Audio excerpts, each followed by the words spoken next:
Alright, so here's the deal. We're taking a step back in time. No fancy gear, no endless options, just raw music and a handful of old recording equipment. Today we're going to record a song using a couple of tape machines and a few bits of analog outboard gear. If you're new to this sort of stuff, this little beauty is an 8-track cassette recorder from the mid-90s. It may be obsolete technology, but it still has a few tricks up its sleeve. I find it adds a bit of warmth and personality to stuff which is hard to replicate by other means. So we're going to run through the whole process for you today, how we recorded the drums, bass, guitar, vocals, and how we're going to mix it back in the home studio later on. We kicked off the process in one of the live rooms at Powerhouse Studios in Addleston. Here's where the foundation of the track was laid down with the drums and bass. Now, when you're recording to tape, you want things to sound natural, so we kept it simple with just a few mics on the drums, a close mic on the kick and snare, and a condenser mic further back to catch the whole kit. The goal was to get that punchy live sound without overthinking it. We also got the bass player to record at the same time so the rhythm section could lock in, and we just DI'd the bass so it wasn't getting into the drum mics. One of the cool things about recording to tape is it forces you to think about how things fit together before you get started. It's not about adding tons of layers, it's about getting a good performance and committing to your ideas. Once we had the drums and bass locked in, it was time to go back to my home studio and overdub the guitars and vocals. I'm on guitar and backing vocals and Liam is handling the lead vocals. We used an external compressor and preamp to tame the dynamics and reduce the tape hiss, giving the sound a bit more punch and warmth. I've swapped over to use a Tascam 688 for the next stage, as it has a few more options when it comes to mixing and mastering. Everything's recorded, so it's time to bring it all together. I want to go for that raw garagey feel, so I'll keep the effects pretty simple. I'm using a Korg stage echo for some tape delay and a TC Electronics M300 for reverb. Nothing too flashy, just a few key elements to bring the song to life. I've already done a rough mix off camera, so I'll show you how it sounds at the moment and make some final adjustments. Okay, here we go. Let's press play and see what we got.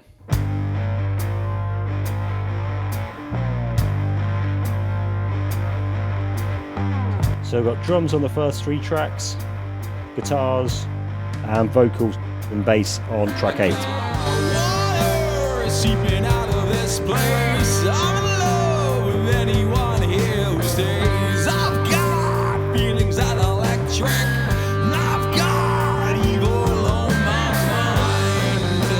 mind. So there's the basic mix so far. So 2 auxiliary sensors mentioned, got the tape delay on number 1 and the reverb on auxiliary 2. Okay, so let's have a listen to a couple of elements in isolation. Let's start off with the drums to begin with, so I'll pull the faders down for everything else.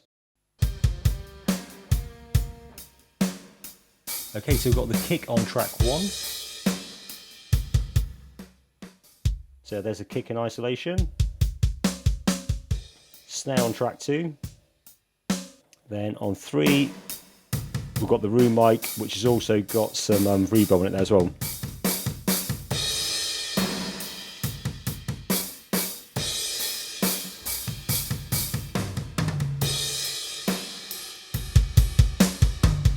I've also boosted the drums a touch here, bit of low end added in.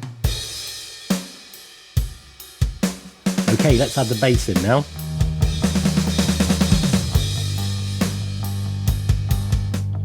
So quite a dirty sound on the bass there, but I think it works for the garagey vibe of the track. Then guitars on 4 and 5, pan slightly to the left and right.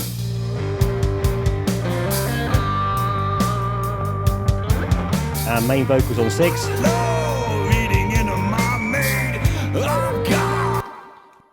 I'll show you the effects setup on the main vocals next.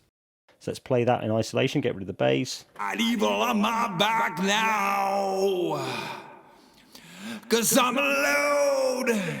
So it's got like a tape delay echo going on there. It's kind of a reasonably short delay really, but just enough to give it a little bit more ambience and that kind of slightly kind of 70s, 60s kind of feel. And let's listen to it again. I'm alone. Turn it down a little bit.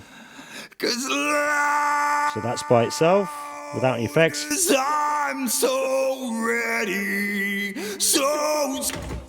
Onto the backing vocals now. I've added a touch of reverb to push them back into the track a little bit. I'm so ready, so ready to leave this place. space. I think it helps give them their own distinct space there, which makes them sit better in the track. Right, let's push everything back in again and just have a little final listen. Okay. I'm so ready. I need help to save my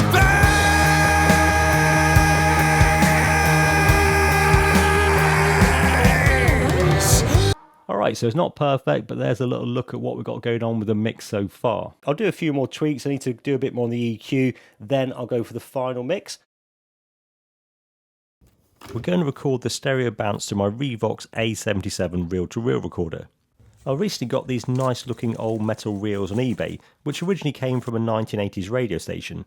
They're currently loaded with old Ampex tape, which usually goes sticky, so it's unusable. I bought a brand new pancake of tape I record the masters though, so we'll use that instead.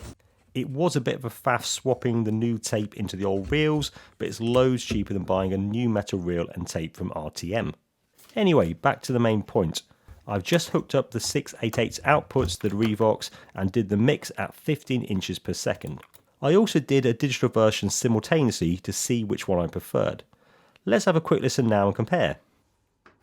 I got you. I'm back, seated on the rough road. Want my smoke? I'm living on a rainbow. I'm brave and coming out of my flow. I deep dive into hope. I say, I got you. I'm back, seated on the rough road. Want my smoke? I'm living on a rainbow. I'm brave and coming out of my flow. I deep dive into hope. I say, I don't know what you think, but I prefer the Revox mix. It seems to add a bit more depth and life to the track. So, that's how we made the song, from recording the tape at the studios to overdubbing and mixing at home. It's gritty, imperfect, and that's exactly what we wanted.